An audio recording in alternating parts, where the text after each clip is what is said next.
जय जगन्नाथ फ्रेंड। आज कथा हवा राशन कार्ड उपरे। राशन कार्ड केबे अप्लाई स्टार्टिंग हो।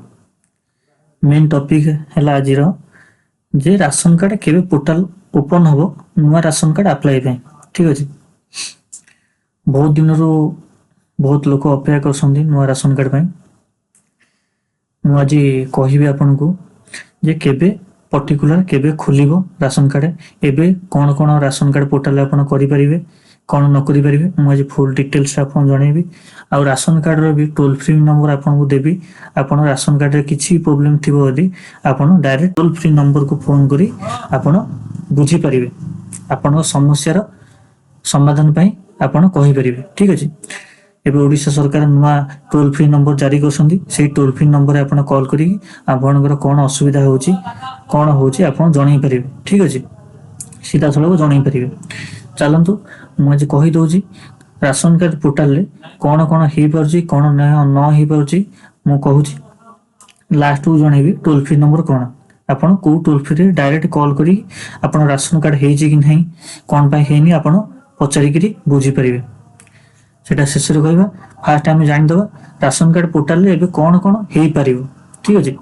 बहुत लोग तो देखिए वीडियो करछंती बा आपनकर नजदीक जे दुकान मान अछि से मानकर कहउतबे राशन कार्ड हे गलानी।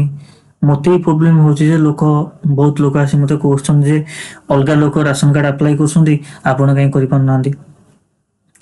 मु सेथि पई हम निज ब्लॉक को जाईथिली। ब्लॉक रे जे हमर अछंती सरकार कर्मी तांको पचारथिली। से कहउतले कि एबे पोर्टल खोलेनी, जोटा नुआ अप्लाई पोर्टल खोलिनी। खोलिबो केबे ना से मते कहिले जे सेमिति किछि निर्दिष्ट टाइम नाही, किंतु सबु जीपी रे चाउल बंटन हेई साला परे सबु जीपी रे एबे प्राय जीपी रे बंटन हेई गलानी। राशन बा चाउल हेई गलानी। आ सबु जेतल जीपी रे बा सबु ग्राम पंचायत रे जेतल राशन रो चाउल सबु कंप्लीट हेई जिवो, दिया हेई जिवो, तापर राशन कार्ड पोर्टल खोलिबो। मु ताको पचारली सर एमती आपन अनुमान करी कहंतु, आपन को तो जणा पड़थिबो केबे पोर्टल खोलिबो नुआ अप्लाई पे। तथापि अनुमानिक से अनुमानिक मते जणैले जे 15 तारिख रु 16 तारिख भितरे बा 15 तारिख 16 तारिख परे आपनकर ऑनलाइन पोर्टल खोली जिवो, आपन नुआ अप्लाई करि परिबे। हैला कि से कहिले निजे कहिले जे 15-16 तारिख भितरे पोर्टल खोली जिवो, आपन नुआ अप्लाई करि परिबे। ठीक अछि। मु भी निजे आसी देखिली नुआ अप्लाई करली भी, किंतु अप्लाई होउनी। से पुराना एरर मोबाइल एरर देखौजी।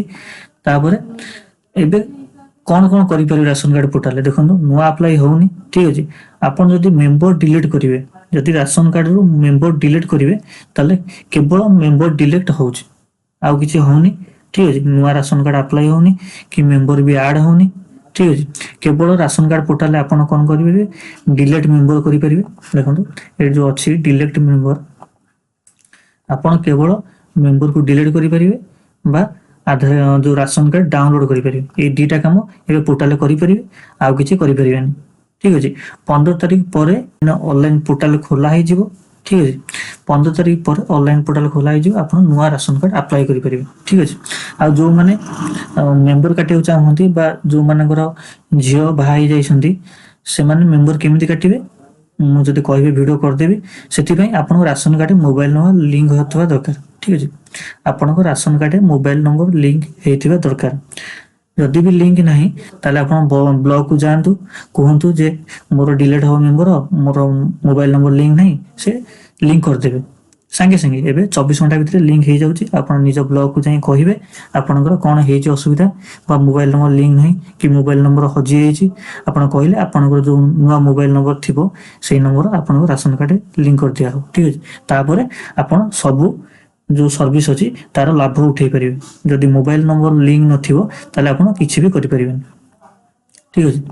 एबे देखिबा जे आपन डायरेक्ट किंतु टोल फ्री नंबर आपनकर असुविधा जणाई परिबे।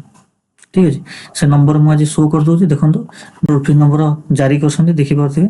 देखंतु एइथरे आपनकर किछि भी असुविधा जो थिबो ताले आपन जणाई परिबे। ठीक अछि। କିଛି ବି ଅସୁବିଧା ଯଦି ରାସନ କାର୍ଡ ହଉନି ବାରମ୍ବାର ଆପ୍ଲାଏ କରୁଛନ୍ତି କ'ଣ ପାଇଁ ହଉନି ରିଜେକ୍ଟ କ'ଣ ପାଇଁ ହେଉଛି ଆପଣ ଏଇ ନମ୍ବରରେ କଲ୍ କରିକି ଆପଣ ବୁଝିପାରିବେ ଆପଣଙ୍କର ଅସୁବିଧା ଜଣେଇ ପାରିବେ ଠିକ୍ ଅଛି। ଆଉ ଚ୍ୟାନେଲକୁ ସବସ୍କ୍ରାଇବ୍ କରିଦିଅନ୍ତୁ। ଯଦି 15 ତାରିଖ ପରେ ରାସନ କାର୍ଡ ପୋର୍ଟାଲ ଖୋଲା ହେଇଯିବ ତାହେଲେ ମୁଁ ଭିଡ଼ିଓ ବନେଇଦେବି। ଯଦି ବି କହିବେ ଆପଣ ନିଜେ କେମିତି ଆପ୍ଲାଏ କରିବେ ନିଜ ମୋବାଇଲରେ ରାସନ କାର୍ଡ ନୂଆ ରାସନ କାର୍ଡ ବା ଡିଲିଟ୍ କେମିତି କରିବେ ବା ଆଡ୍ କେମିତି କରିବେ ମୁଁ ଫୁଲ୍ ପ୍ରୋସେସ୍ ଭିଡ଼ିଓ ବନେଇଦେବି ଆପଣ ନିଜେ ନିଜ ଘରେ ମୋବାଇଲରେ ବି ଆପ୍ଲାଏ କରିପାରିବେ ଠିକ୍ ଅଛି। ଆଜିର ଏତିକି ଇନଫର୍ମେସନ୍ ଥିଲା। ଯଦି ଭିଡ଼ିଓ ଭଲ ଲାଗିଥିବ ଲାଇକ୍ କରିବେ ଆଉ ଚ୍ୟାନେଲକୁ ସବସ୍କ୍ରାଇବ୍ କରିଦେବେ କାରଣ ମୁଁ ଯେକୌଣସି ଭିଡ଼ିଓ ବନେଇବି ଆପଣଙ୍କ କତିକି ପ୍ରଥମେ ଶୋ ହେଇଯିବ ଠିକ୍ ଅଛି। ଜୟ ଜଗନ୍ନାଥ ରହୁଛି।